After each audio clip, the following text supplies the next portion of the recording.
So, dahil nagtitrending yung sausage na may pumuputok na cheese kapag kinagat mo siya. So, meron din kami syempre ditong Swiss version. So, try naman natin kung maibubuga ba ito dun sa nagtitrending na sausage. So, prinito ko siya sa akin. So, trinay ko yung isa dati nung isang araw. So, grinil ko siya. So, okay naman. So, tignan natin ito. Kasi yung napapanood ko, kinakagat nila sa gitna, di ba? Sige, try natin kung ito magtitrending or maibubuga. So, ito siya. Mainit pa siya, guys. Natakot ako. Wait lang.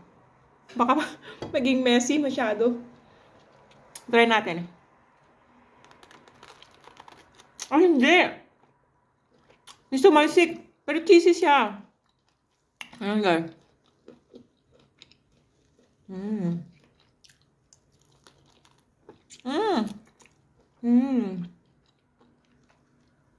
Hindi naman siya tumatalsik.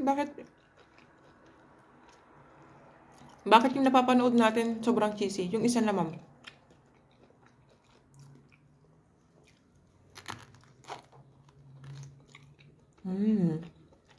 Sarap.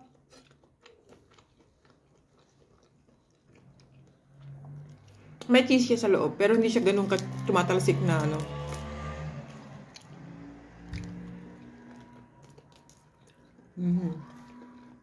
Favorite ko to actually. Masarap.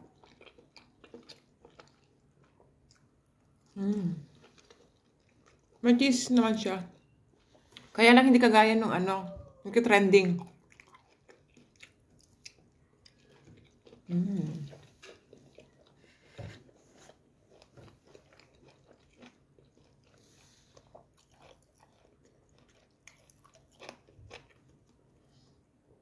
So, yun lang.